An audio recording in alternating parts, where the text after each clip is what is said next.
Welcome back, builders. This week we are taking a look at Sauromatia, Amazon Queens. This is a pretty cool nation, and don't let the short national features section fool you. They have a lot going on. This is a nation that in some ways got improved in 6, and in others did take some pretty hefty little nerfs. So we'll look at that. I'll try to point those out as I go through it. As always, let's start by just checking in and seeing what they're all about in their lore. Sauromatia is a nation of nomadic warrior tribes ruled by women. Men and women fight side by side, and all prominent tribes are ruled by warrior queens. This is the legacy of the Sauromatians merging with Amazon tribes in the past. The Amazons' leaders were not accepted because they were not warriors, but they influenced the Sauromatians, and women warriors gained power and prestige. Only the tribe of the Androphage has totally rejected the notion of female leadership. The Androphages are ruled by ancient warrior kings who introduced cannibalism and man-flaying to the Sauromatians. The Androphages use hydras from the marshes of Pythia in warfare. So, as just a hint there, in Middle Age, these guys merge into Pythia.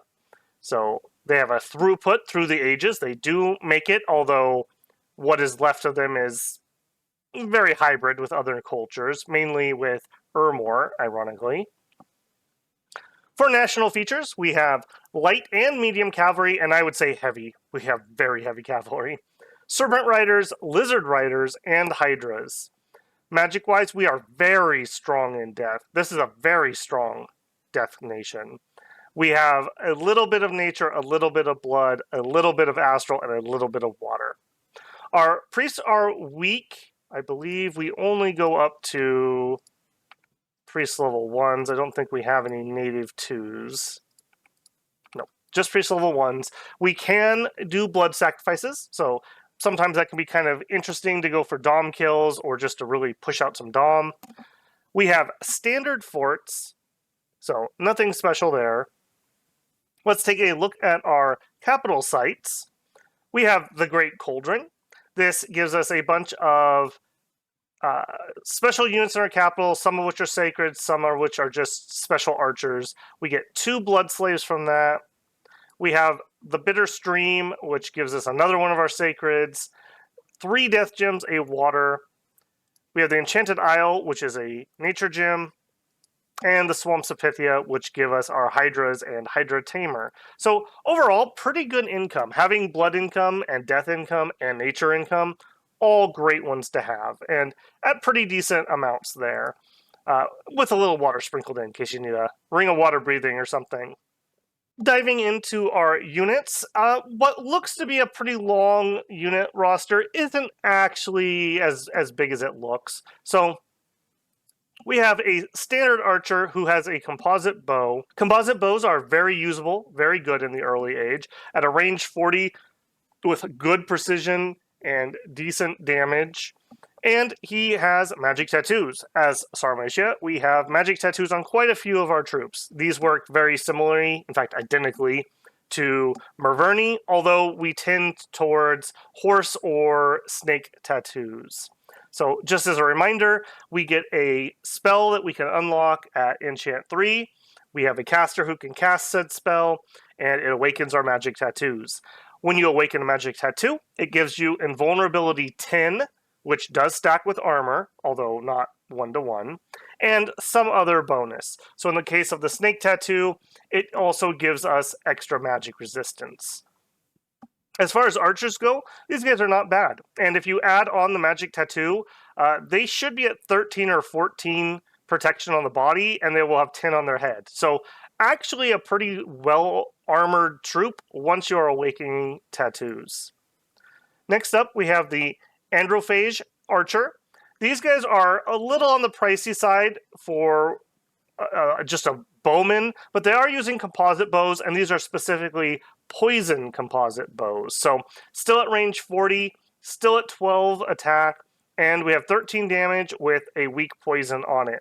And it is armor negating, but you still have to deal damage with the initial hit for the poison to take effect.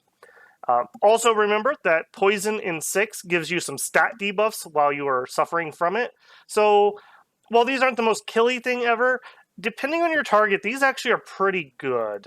I would say things that you're going to pepper with arrows that aren't going to immediately die are the best targets if you're going to be using poison arrows compared to the regular if you're just counter battering other archers or something like that.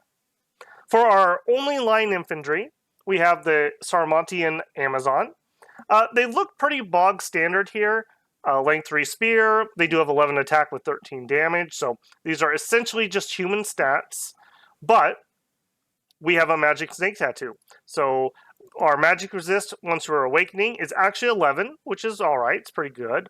And our protection, which starts at 11, actually skyrockets quite high. I believe body was at 18 when I had that running, and head was around the same, a little bit higher. So these are actually really, really solid heavy troops once you are getting awakened tattoos. And if you are a person who doesn't like javelins, they don't have one. So you're going to want to hold so you can get your tattoos awoken. And then generally speaking, you'll go forward in a very unified line. You won't have the problem that javelin throwers have, where they tend to get spaced out weird, and your fastest troops in the front tend to get killed before the line fills in properly. So overall, pretty darn good troop here, although maybe a bit mid for this price for these stats without the tattoo, although totally usable. Next up, we have tons of cavalry. We are a cavalry nation. And despite this looking like tons, it's not really. We have kind of the mounted archer ones and we have the lancer ones. So our raider is notable for not only being pretty cheap as far as the cavalry goes, they are recruit anywhere. You don't need a fort to recruit these. So outside, when you're just conquering territory, and especially in the early game, just to bolster your numbers a little bit, these could be considered. This version here only has a normal spear, and they are using a composite bow. Of very high note, we have gained mobile archers in Dominion 6. So that means while they are moving, they can shoot. They don't have to stop to shoot. That doesn't sound like a ton, perhaps, but it is actually pretty drastic. It is quite interesting to see people with mobile archer on fire and keep distance, or for people that are like on an attack rear command to be able to fire as they're charging in. Oftentimes in 5, if you were some sort of mounted archer or chariot, it was completely worthless because you really wanted them generally to be doing your melee, and they would never shoot. So you were paying for a bow that you would never use, and if they used it, it was at an inopportune time where you would have preferred that they had stuck to melee. So, interesting there. We are running a horse tattoo. The horse tattoo gives skilled rider 1 point for a 1 level tattoo, and skilled rider, a skilled rider will increase the morale and defense skill of his mount. So that is quite good, actually. On these guys, it's kind of whatever, but in general, that's a very good skill to have because your mount tends to be your weak point on mounted units. And in this case, we have the step horse, which is different than just a standard horse. Their stats are, I believe, just slightly better. And we also have the skilled rider. So this would be 1 higher, so you have 13 defense. Does that mean I like this one specifically? No, but as a chassis, the step horse is pretty decent. They do have the hoof attack, also of note. So in melee, we would actually have 2 attacks. Would I get these guys? Generally not. As fire and keep distance troops, they're okay, but I think there's other better choices. Next up, we have the Lancer. This is the more interesting recruit anywhere of them, I feel. They have all the problems that light cav, or I guess we could call these maybe edging towards medium, I don't know, medium light cav have. And the problem with it is the horse will let you down. That being said, though, for 25 gold, 20 resources, 24 recruitment points, these aren't super cheap, but they are recruit anywhere. So generally speaking, you can get 1, maybe 2 from every province, and then you can just run around and collect them with your Recruit Anywhere Chieftain commander. So these are all right. They do have a light lance, so you do get that charge strike.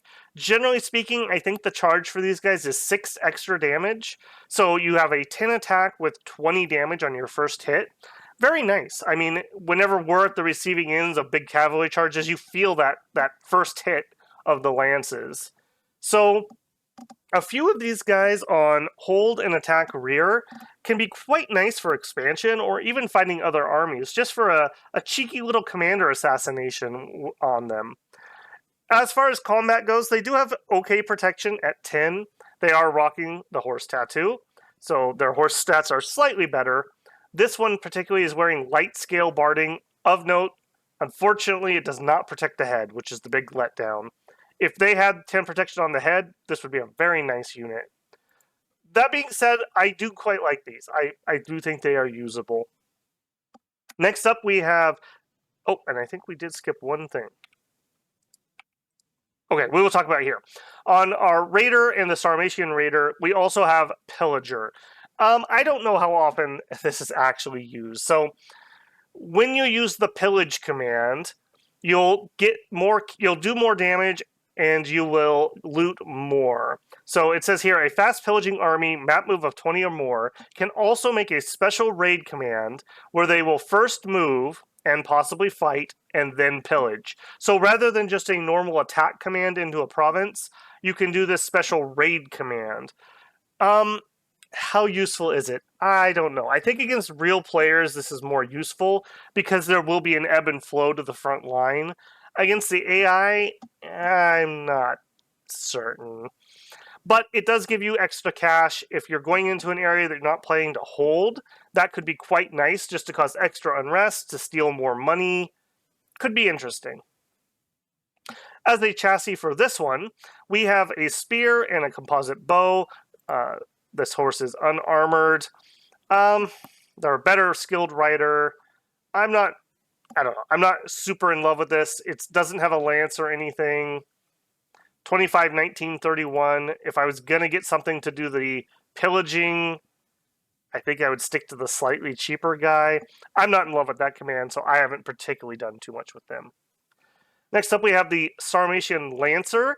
I actually kind of like these guys, although I never seem to be able to afford them. At 30 gold, 29 resources, 36 recruitment points, that's a very pricey unit. We have the horse tattoo, we're a mobile archer, and we're a skilled rider.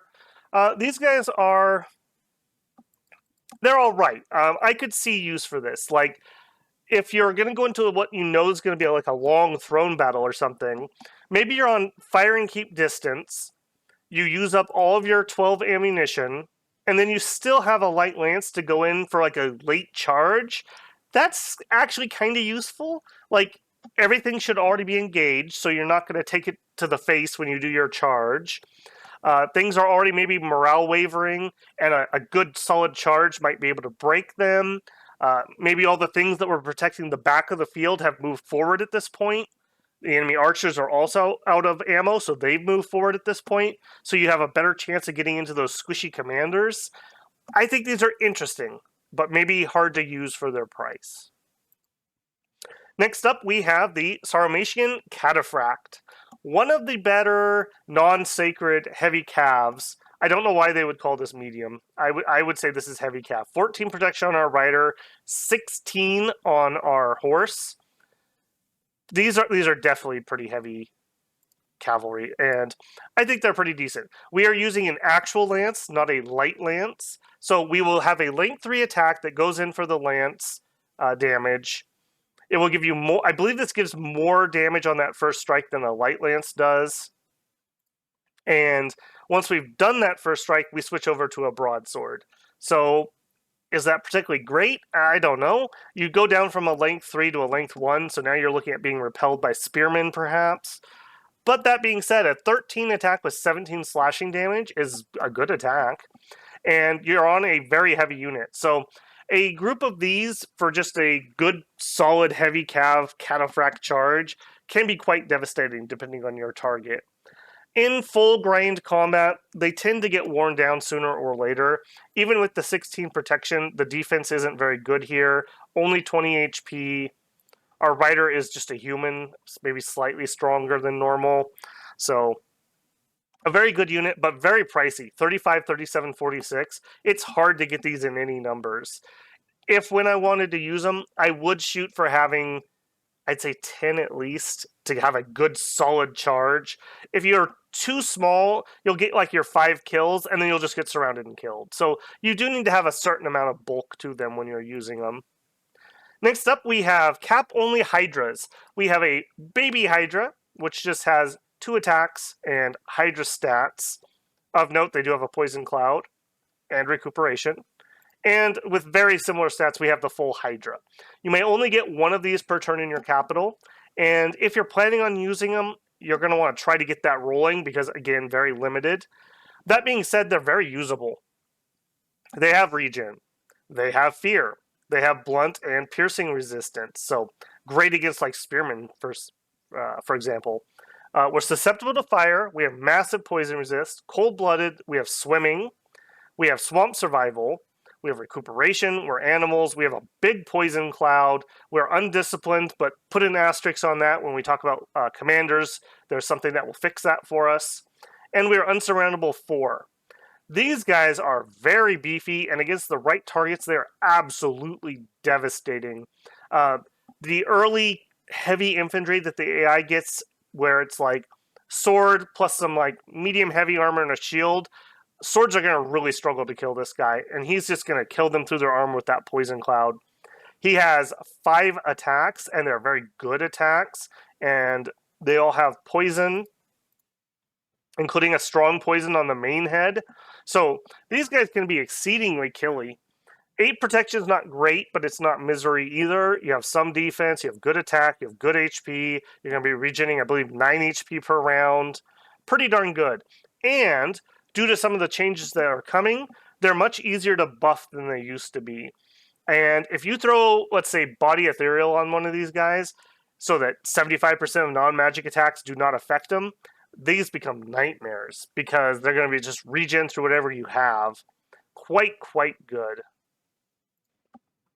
Next up, we have 2 flavors of Sacred. They're both cap only. We have the Auropoda. The Auropoda is riding a very similar lizard to what Satis has, with like their cavalry lizards that they use. They're kind of interesting. They have a horse tattoo and a snake tattoo. The invulnerability doesn't stack, so you only get the 10. You get the magic resist, and you get the extra skilled rider. We're a skilled rider 3, and it'll be 4 when you have your tattoo. So the lizard you're riding goes up to 17 defense. That's pretty good. He also has a little bit of barding, so he has a little bit of protection, which will stack with his... will stack if you buff him. He does not have the invulnerability. They have a bite attack, which is 13 and 15 damage.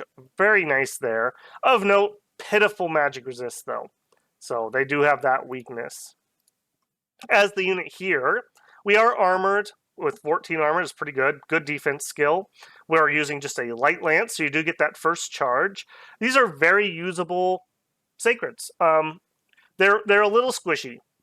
23 HP, but not the best. No head protection. And then she is running with only 11 HP, but they're pretty usable. And depending on what you take for your bless, they could be pretty good. They're nice. They're not going to be like line combat grinders, but for flankers, they're pretty darn good. We also have the Aerophage.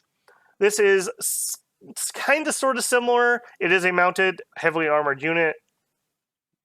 They also have the light lance. They are wearing armor. They only have the snake tattoo, and they are only skilled rider 2.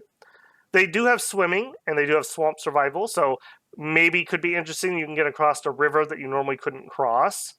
And their serpent is a better mount, I would say. They're slower and they're dumb, which means they might attack you if their rider dies. But they have a poison attack, and it is debilitating poison, which is 20 damage, and it's fatigue damage. But that is still pretty good. Like, that takes you directly up into combat penalty levels of fatigue. Again, a pretty usable unit. They're slower. I think it's kind of either or, whichever you want to use. I tend to use these, the 21 combat speed compared to the 18. But you could definitely go either way. Next, let's go ahead and take a look at our commander lineup. And again, it looks long and complicated, but it's really not that bad. We have a bog standard human scout, forest survival, mountain survival, and stealthy. Very nice to have. That we have just a 35 gold scout, nothing crazy expensive. Next up, we have a very interesting unit in the Soothsayer, and one of the big nerfs to Sauromatia. These used to be recruit anywhere or recruit outside of forts. I don't remember which it was, but you could get them outside of your capital with just a lab. When you first pull these up, they look kind of garbage, right? 0 question mark. What is this? We have a 90% chance to get an Astral, but we don't have to pay for that as part of the cost of the unit, which is only 75, and the upkeep of only 60. So when they have a path, they can do a bit of research, and they are also Fortune Teller 10, which is pretty strong. And at 75 gold, you can get a lot of these guys out. I tend to take misfortune scales here because of how easy and prolific these guys can be. And they also can communion up to do relevant things. So an interesting unit. They were much, much better when you could get them without needing a fort. And so you could just have a lab around your capital, say, and they could just walk over to safely research and prevent events. An interesting unit to be sure. And I believe it is our only access to Astral. So that you will want those. Next up, we have different versions of mounted leaders. This is our chieftain that can be recruited anywhere. She's your pillager leader. She is inspirational, mobile archer, and a skilled rider. I do tend to get a few of these because I do the foreign recruit thing with lancers. These go collect them. They also build my forts, and sometimes they just haul troops around for me. Next up, we have the Sauromatian Man Flayer. This is my preferred leadership. Inspirational +1, 100 leadership. They are a pillager and quite strong at it.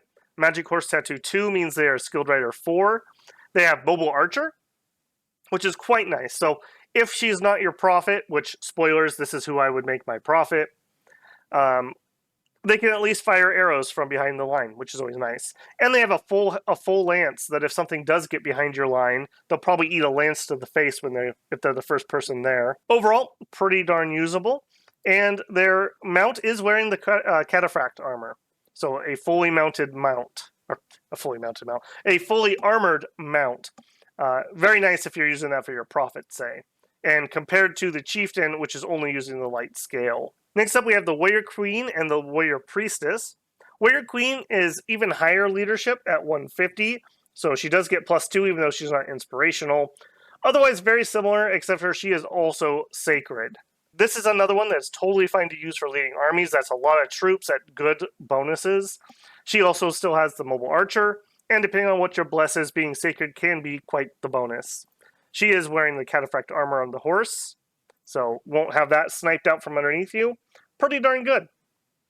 I could even see, depending on your bless, these would be exceedingly light. I wouldn't even call them thugs, but they could do some combat with your army if they were not your leaders. But for this price, I think you should just recruit normal cavalry troops, not try to do leadership things. But maybe you have like a monolith you need to kill, so this could be somebody who gets like a great sword of sharpness or a shattering hammer, and they go try to take that out. Next up, we have the Warrior Priestess. Very similar to what we just looked at, less leadership, and she is a priest level 1. So a cavalry unit that can bless your other cavalry if needed. Otherwise, not particularly useful. Next up for mages, we have the Spirit Guide. Just a Death 1 mage. He's alright.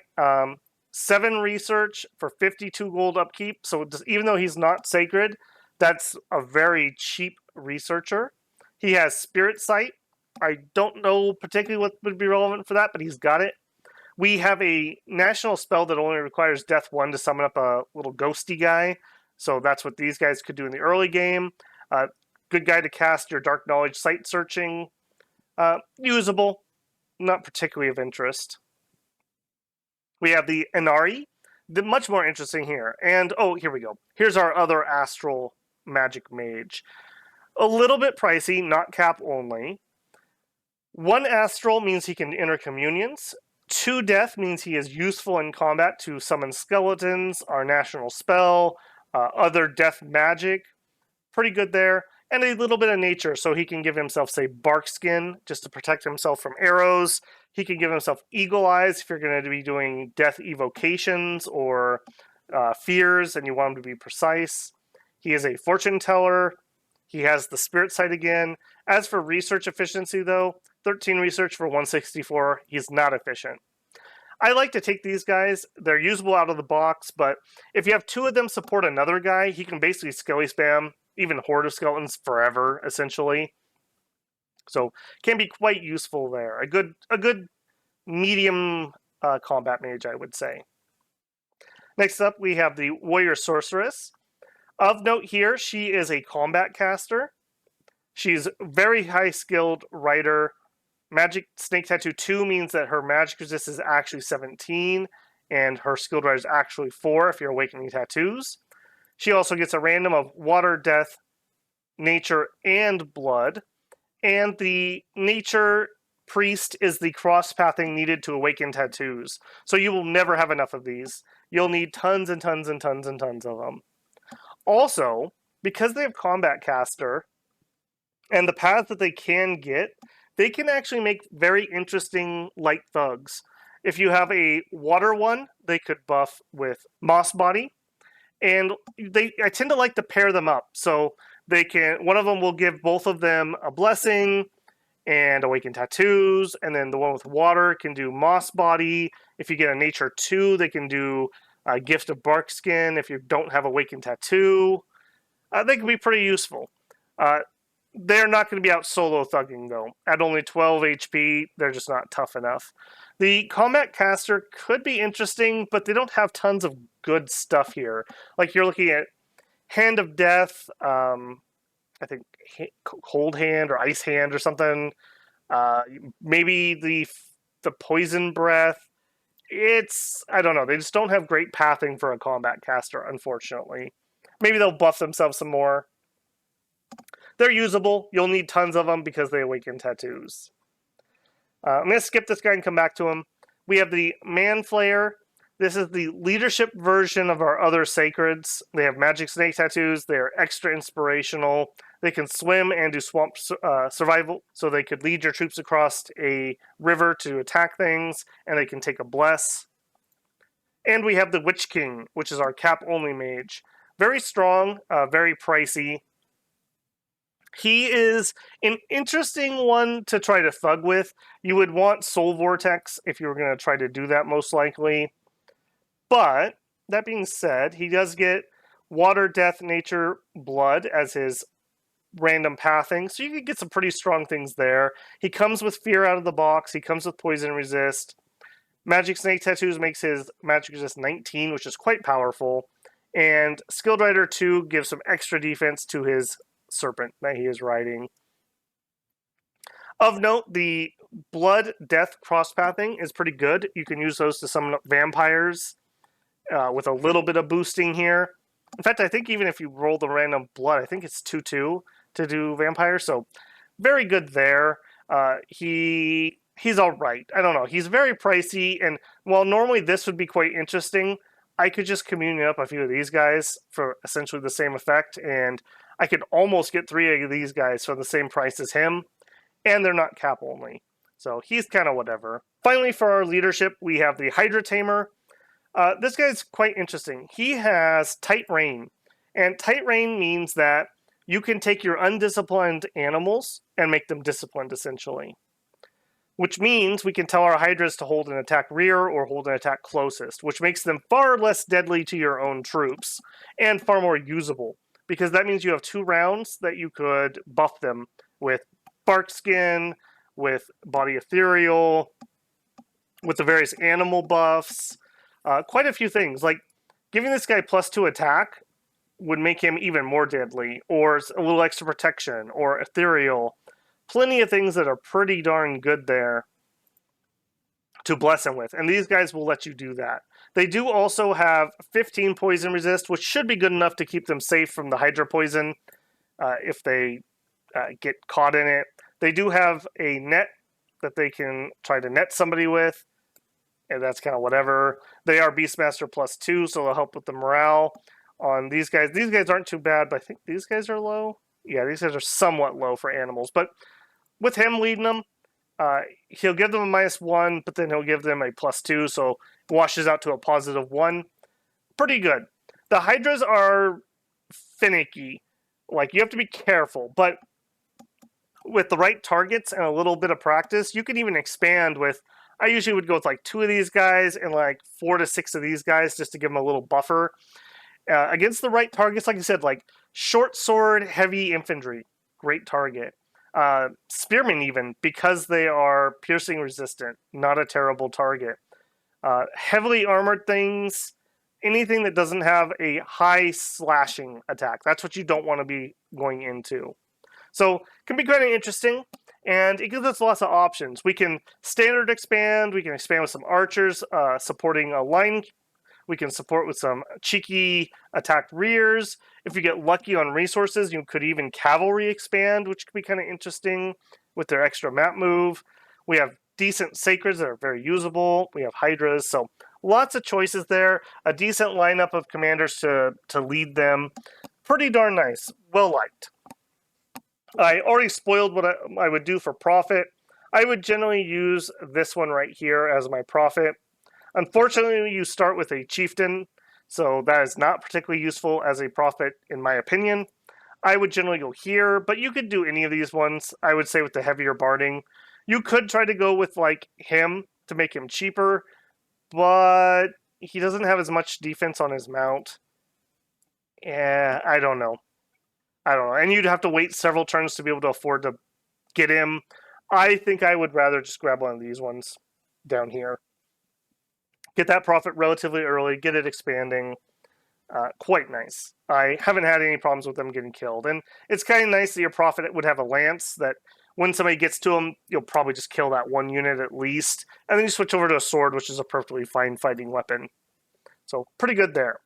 All right, next up, let us look at our heroes. Our Sauromatian heroes, we have 3, and they're decent.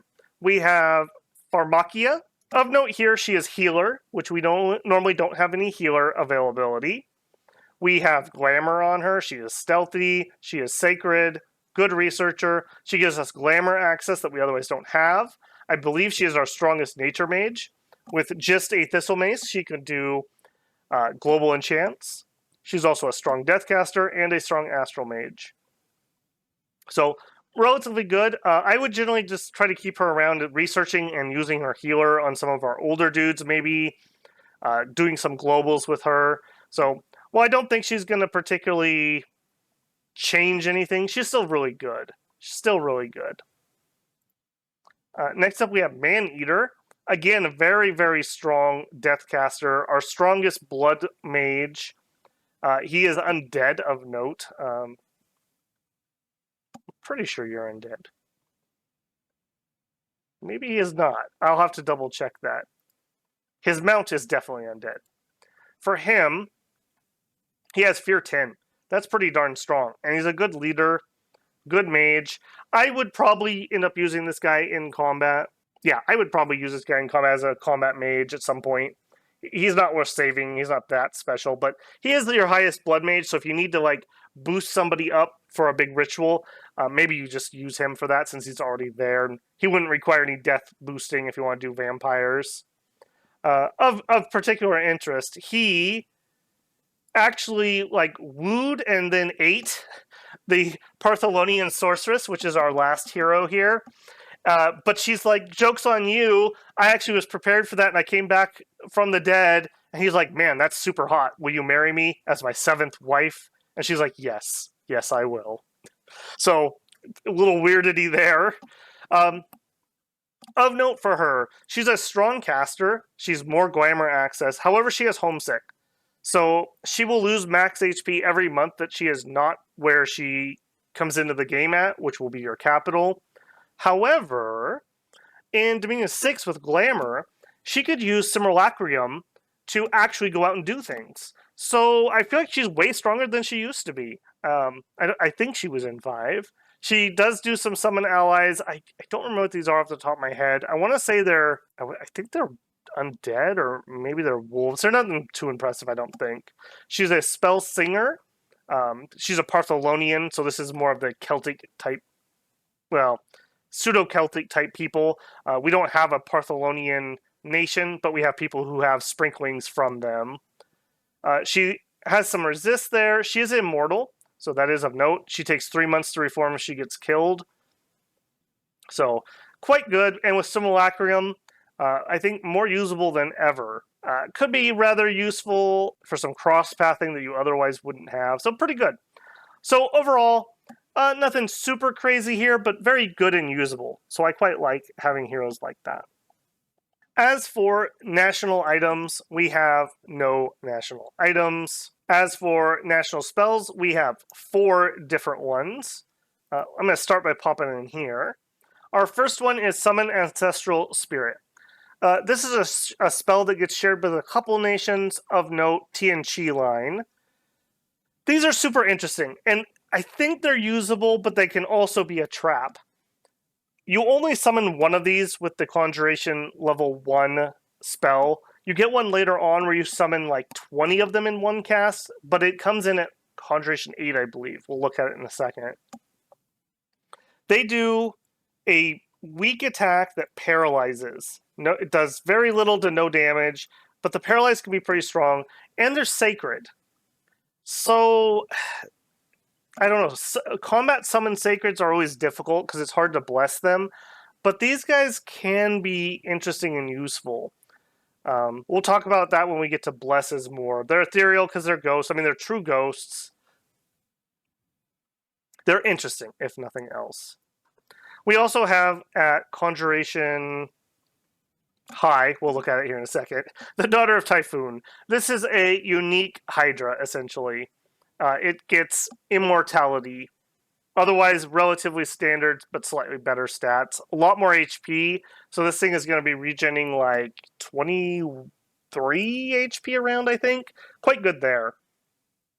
And if you got high enough, you would definitely want to summon one. No reason not to, although you'll see here the pathing is rather difficult. So, in Conjuration, call Ancestor at just level 1. I would probably get this. It gives your Death 1 guy something to do. It's about the same fatigue as just summoning a dumb skeleton. I think these guys are probably more useful than skeletons. Probably. And we have Call Ancestors at level 7. This is the same guy we just looked at, but now you get 20 plus. That's pretty good. So if you're communioned up, let's say you're a Death 4 guy, you would be getting 23 of them for a single Death Gem cast. You could start by doing like 2 casts at the beginning of combat, and then a Divine Blessing to get them all blessed. And depending on what you took for your bless, that could be pretty useful. That could be pretty good. Also, we have the Daughter of Typhoon at level 8. This is hard for you to do natively. You'd probably want your hero to do this for you. But for 30 nature gems, very strong immortal unit. Definitely would get if I got there. And our final national spell is just Awaken Tattoos. Enchant 3, Awaken Tattoos. We only have one unit really that has nature and holy level to cast it. Range 20 plus is pretty decent. Area effect 5 plus is okay. I really, really wish this was on a chassis that had more nature, so you'd get more pluses. We can random into nature 2s, but I mean that only makes it an area effect 6. I wish there was a higher version, probably an enchant 5 that was a area effect 20, and then maybe at 7 or 8 there was a bigger one or a battlefield version. This is hard to do. And that was what means we have to get like a bajillion of those Oreopathias. But Awaken Tattoos is so good. And your units they're above average with the tattoos. They're average to slightly below without, in my opinion. So I would always Awaken Tattoos. I think there's a strong incentive to beeline this because it makes your line infantry way, way tougher. And it will help out anything else that you're using too. Your archers, your cavalry, you need it. So you have to just bite the bullet. If you're playing up a nation that has tattoos, you've got to awaken your tattoos. So just know going into it that that's a thing you're going to have to do. Outside of national spells, we have a lot of interesting things here. So, alteration for the general water, nature, death buffs that you can get. You might go high in this if you are looking to do darkness, or skill or soul vortex. Soul vortex could be interesting on your Witch Kings if you're going to try to thug them. This is where you'd have to go. Otherwise, though, we don't really have the nature or the earth or the glamour to make particularly good use out of high alteration. I would generally probably stop on level 3 for Moss Body, which is quite good. Gives you Animate Tree for if you have a nature mage, just can't do anything else. Could be pretty useful there. Evocation, again, we're not really an Evo nation. We have High Death, and we have a little bit of Astral. With the High Death, Shadow Bolt, Bolt of Unlife, Shadow Blast is pretty interesting. You could maybe summon up a bunch of ghosts or hordes of skeletons, which will not be affected by the blast. And it is a 9+, so we can easily get to death 4 or 5 quite easily. So you're looking at 11 or 12 area of effect at a decent range, which is also going to be increased. No precision penalty. And while Fatigue 100 sounds bad, at 3 death, this goes down to 50. 4, it's 25. 5, it's 13, I think.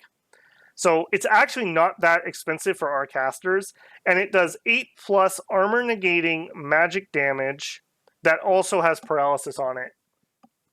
For your really big fights, it is quite well worth thumping out 2, 4, 10 of these at the beginning of combat, or maybe like at the end of your script when things have nice and solidified in lines. This is a very strong spell, and we're very good at casting it. But you need to go up to Evo 5, and we don't have a ton of other things there. We would have Astral Geyser. We do have people who can do that. I don't know. Not hugely in love with Evocation. Construction, the usual suspects apply here. Skull Mentors would be good. We have nature items for all the nature supply goodness or things that you could get out of that. Thistle Maces could be useful. Skull Masks, Skull Staves for buffing up your Scully casters. All good stuff there. Sanguine Dowsing Rod if we're going to get into our blood stuff. Quite good to go up to at least 5 here. Enchant, like we mentioned, you're going to need Awakened Tattoos no matter what you want to do. And if you're going to go to 3, I usually just say you might as well go to 5. You get Hordes of Skeletons, which are quite nice. You also get Pale Riders. This is actually a surprisingly efficient spell. You get 25+, they're the long dead that ride skeletal horses. But, yeah, at only, a little over half a gem each. No, a little less than half a gem each. Pale Riders is pretty good. And it just gives us some other cavalry options to bulk things up. Or if we're going to do other shenanigans, you might, as somebody with enchantment, go for Foul Vapors. We're not good at casting this. It's hard for us to get to, but you can do it. You can Sabbath, you can Communion, you can get to Foul Vapors. So, and again, if you're already going to 5, you could just go to 6. It's not that bad. Yeah, Rigor Mortis is also usable for you. You definitely can cast that if you're going with a lot of undead stuff. You do have Archers. We can kind of sort of get to Nature 4, so you could do big poison arrow stuff. Relief is probably going to be outside of our grasp, though. Overall, I would say Enchant 5 is probably a must for Horde of Skeletons here. Thaumaturgy, you have Astral, so you can do Communions. When I get that, I generally go to Thaumaturgy 2, which allows you to do both Returning and Mindburn. Mindburn's pretty good. It's very accurate. It does tons of damage. Human mages will generally die to this. It's a pretty good spell. And if you're going to go that high, if you were going to go higher, you also have Teleport Gems. I haven't used this much, but this could be totally useful in the right situation. And it will get you at 4 Paralyze, which can be really useful. Fighting giants, let's say.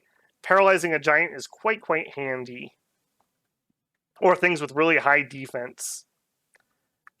Soul Slay 2. You can get to Soul Slay in a cheap Communion. So you would have 1 Eerie and 4 supporting him. Could get to Soul Slay. It's not that expensive. So, I mean, that's a lot of setup. But one person doing a Precision 100, 99 damage attack and it kills you. It kills immortals. It kills your soul. You are dead no matter what. You are dead if the spell hits you, and you cannot be brought back. So killing immortals, making sure people can't resurrect people with mummy rituals or something crazy, whatever's going on there. This could be pretty good.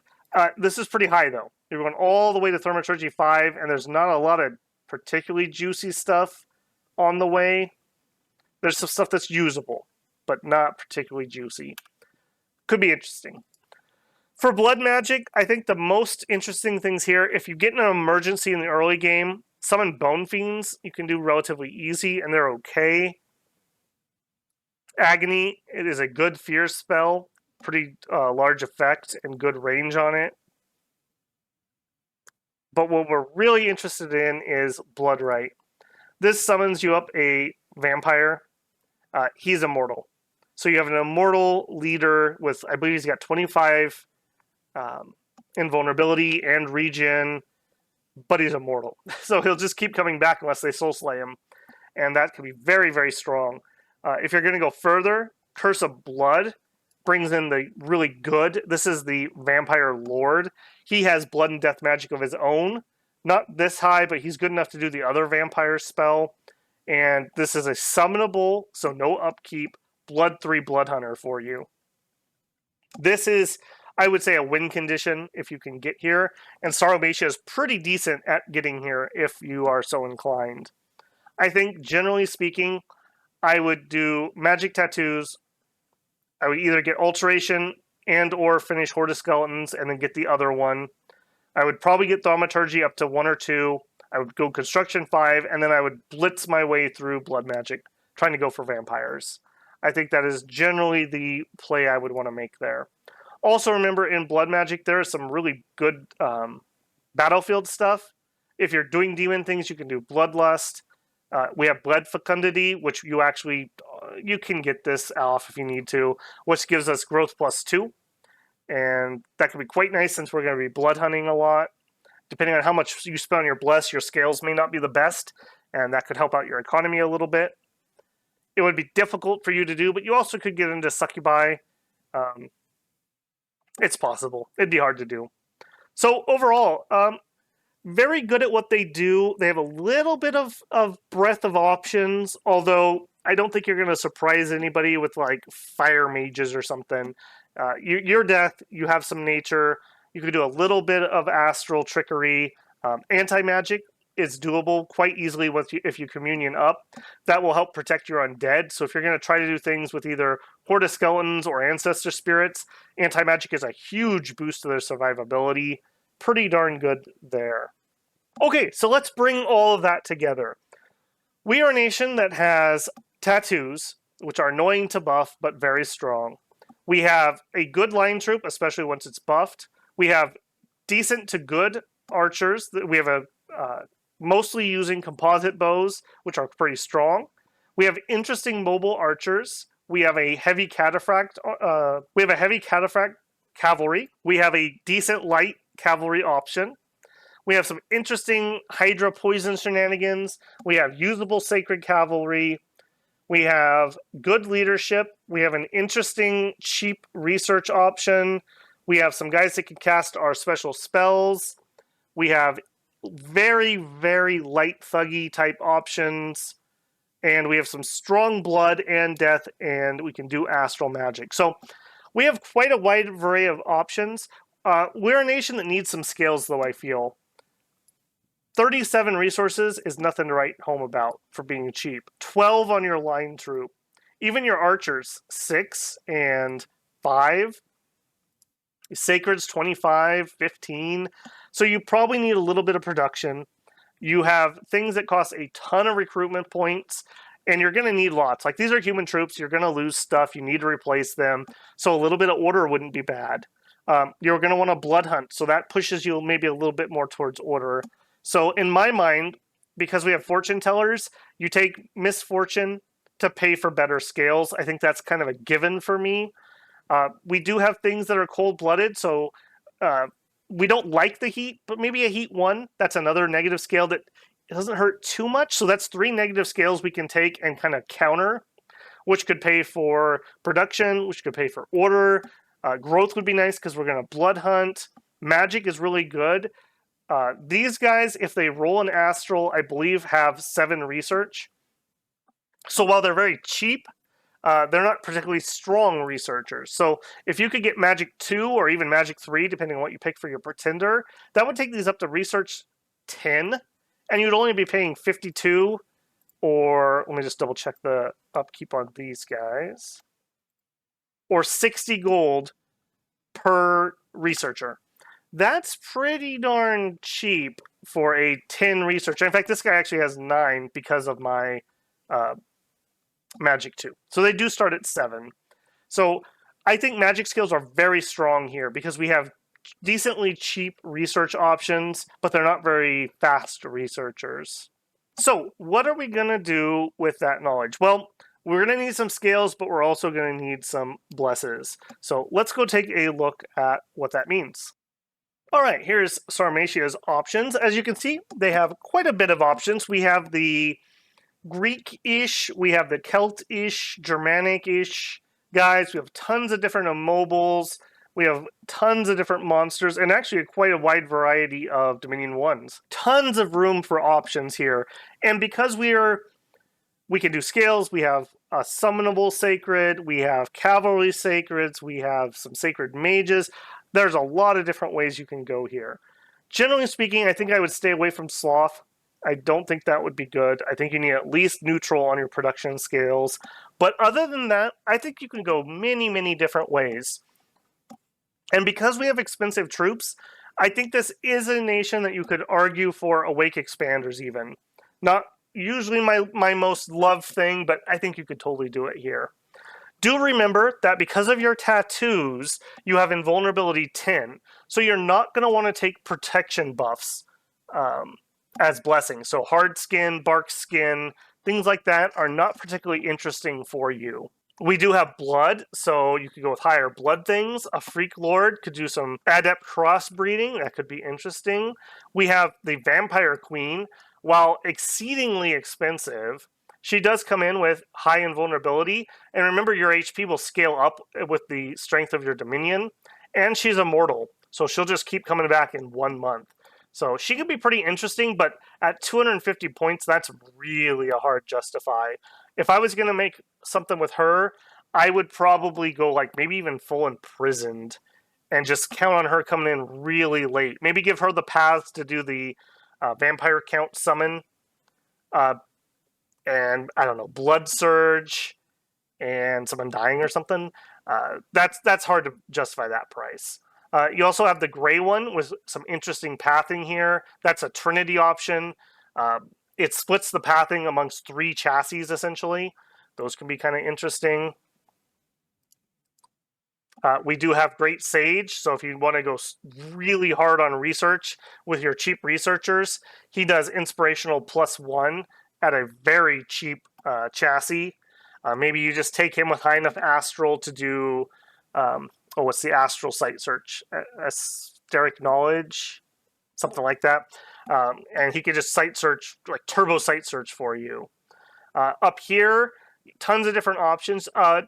Death in a short game, I think, could be interesting for this nation. So I could even see a Draco Lich, and maybe you just summon in some undead to go around with him. He also doesn't have Sloth, so of the dragons, that's the most interesting to me. Or a Raven of the Underworld.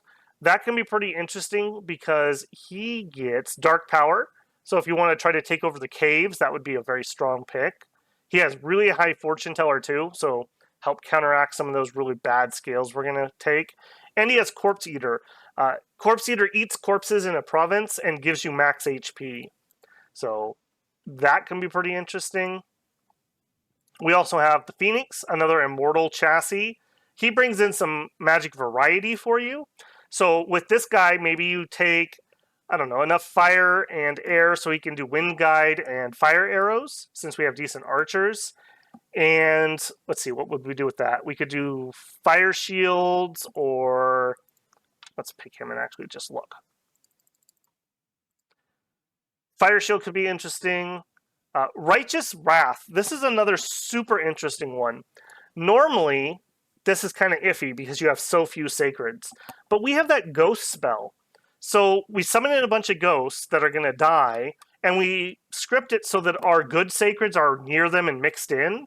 And then the ghost dies, and you get +3 attack, +3 strength, and +6 morale. That's a pretty strong buff. That would also make your other ghosts have 11 attack, which will greatly help them land that paralyzing attack. Could be kind of interesting there.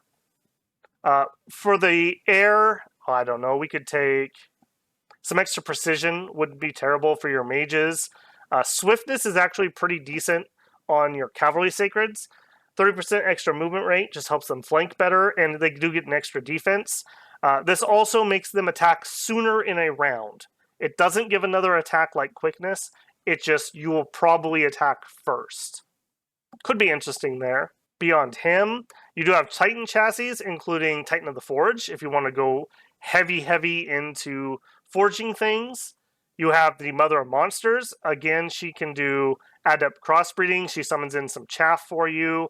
Interesting paths here, although she is turmoil, but that only lowers your scales, right? So you could still go neutral or order 1 if you're so inclined.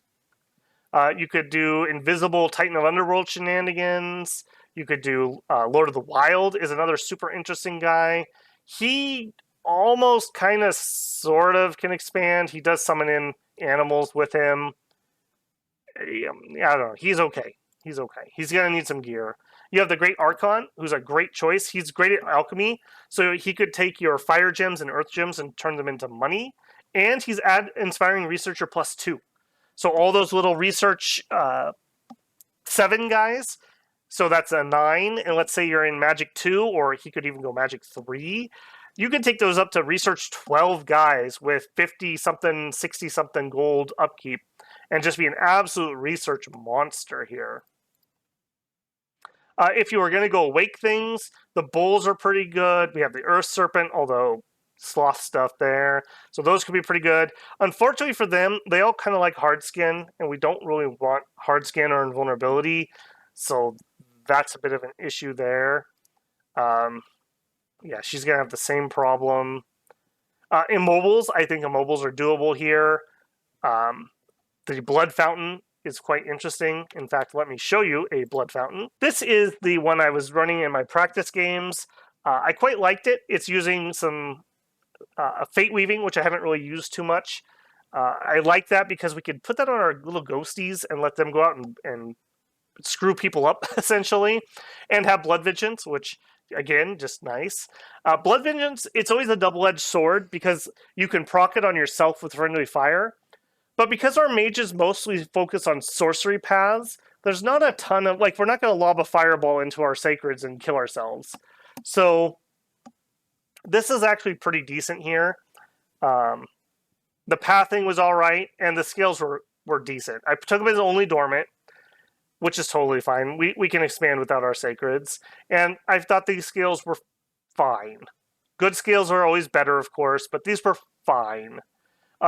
Ironically enough, because I had fortune telling, I didn't have too bad of events in my cities, but the people I was fighting kept getting taken over by barbarians, which I thought was hilarious. So they would lose territory to the barbarians, and I would just walk in and take it. And then my dominion would expand, and they'd lose some more, and I'd walk in and take it. It was kind of funny. Kind of funny there. This guy could also do our vampire stuff for us and do some big blood searches when he comes out to get us rolling if we need the blood stuff really quick. Could be pretty good there. Okay, so that is my thoughts on Sauromatia. A very fun nation. I do feel like this one is a bit of a finesse nation. I don't know if I would say this is a good starter nation. But once you're ready for a little bit of a challenge, you have Sabbaths, you have communions. If you're interested in doing cavalry, sacred cavalry, you want to do some monster stuff with hydras, we do have the pathing that we can give ourselves poison resistance to our line troops. A line of these ladies having a couple hydras behind them. The hydra's big enough that he can push his way to the front and then poison everybody. Very interesting to me. I think this is a very good nation with decent tricks and a very high skill ceiling if you're interested in really pushing yourself to learn more about different troops. You get to try out the mobile archer, which is new in 6. That's pretty cool. You have good scouts. You have an interesting poison archer. We got a lot going on here. We have good gyms. So even if you just want to do some good blood stuff, death stuff, nature stuff, you got it all. You have a little bit of water income. So if you have to get a ring of water breathing for a throne or something, you can do that. Quite nice. I'm really enjoying this nation. I think they're going to be another fun one. Not the strongest blood nation because they only have blood 1s or 2s, really. It takes a while to get rolling, but I feel like once you do get the ball rolling, you can really take off with this nation. All right, so as usual, give me some thoughts. Tell me what blesses you've tried with them. I think there's a lot of room here for different things that could work and be very powerful. Do you guys find that the ancestor spirits are traps? I have a feeling that they are, but I'm going to make them anyways. So yeah, very fun. If you haven't already, please leave a like on the video if you've made it this far, and maybe this was the video that I earned your subscription on. That's very appreciated. Helps the channel grow. The likes and comments help other people see the videos. Lately, we've been getting more and more comments about new people seeing the videos and being brought into the community, and that's just amazing. That's just amazing. This is a game that really needs that strong-knit community because after a while, the multiplayer is what will keep it alive. So that's great to hear. It really makes my day on that. Otherwise, I will see everybody on stream. I think this is going to be another fun one. I think this is one that has a potential to be a very long game. So we'll see if I can keep up the trend of shorter streams rolling or if we'll have another super pain train. And you'll just have to tune in to find out. All right, builders, take care, and I will see you later.